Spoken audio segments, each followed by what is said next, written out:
those up there are some of the other haunted buildings in North Adelaide. I just added this one just specifically for today's talk. This wasn't part of the city talk when I did this a month ago. Just a few other little places just to talk about because they're local and you probably want to know more about this area than Adelaide itself. So the top there is the Channel 9 studios just up the road, which unfortunately are going to be knocked over very, very shortly. As it turns out, it's thought to be haunted by a former World War I soldier who lost his leg. He's been nicknamed Charlie.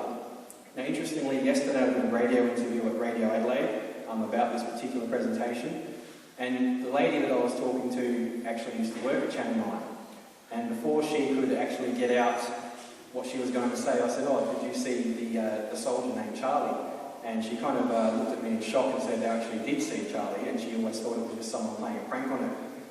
So Charlie has been seen walking around Channel 9 quite a few times, and the first time he was heard of was when Channel 9 was actually a dance studio. So the little church part there on the corner, that was a dance studio around the 1930s, 1940s, and he was starting to be seen around then. There used to also apparently be a cemetery somewhere on the site, and there's still a chance there might still be a few people buried there.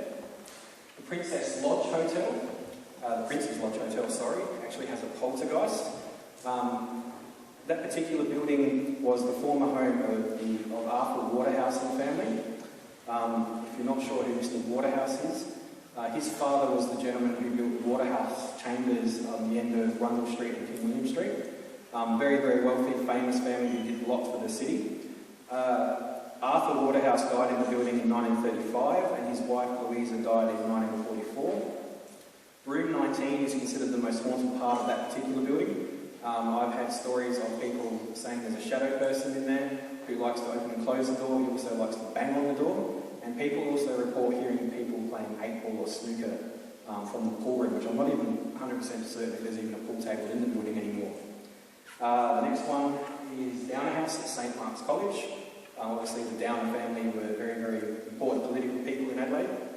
This one's actually haunted by former professors. We actually know their names, Professor Nichols and Professor Fisher. They've both been seen upstairs in what was a library at one point. Mr. Fisher himself was seen by another staff member only around 7 or 8 days after he passed away. This particular staff member walked in and grabbed a book, and his former colleague was standing there looking at a magazine and vanished right before his eyes.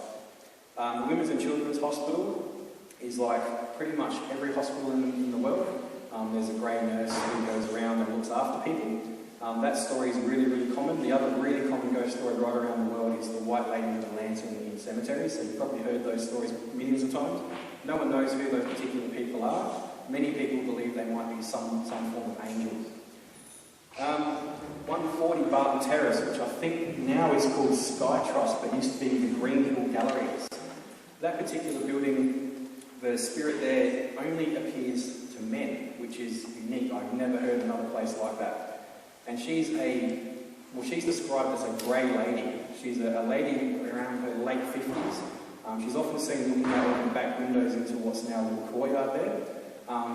Back in around 1969, when the place was sold to the art gallery owner, there was a group of builders there who kept saying to the owners, "There's a strange woman who looks out the window at us. She sits there pretty much for 8 hours a day and never moves.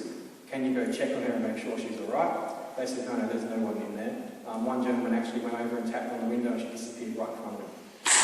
She's persisted as a ghost story for that particular building ever since. And probably the biggest haunting in Adelaide actually would be the Calvary Hospital.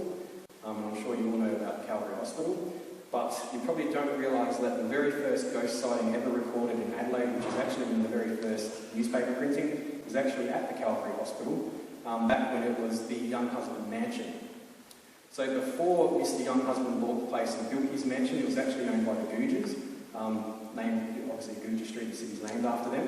Mrs. Googer actually passed away and was buried in that particular plot of land. And at that stage, that particular house that was there was actually quite a creepy looking house and one of the only houses on the hill.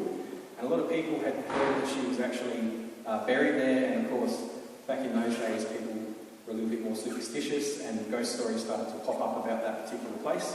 When Mr. Younghusband built his mansion, it had a room downstairs that was never finished and boarded up. And once it became the hospital, the nuns used to sleep in the 2 rooms opposite the boarded up room, and they started saying that they could hear things happening in that room. So someone went in and pulled down the boards that were blocking up the room, and they reported seeing a woman sitting on a chair. She was grey from head to toe.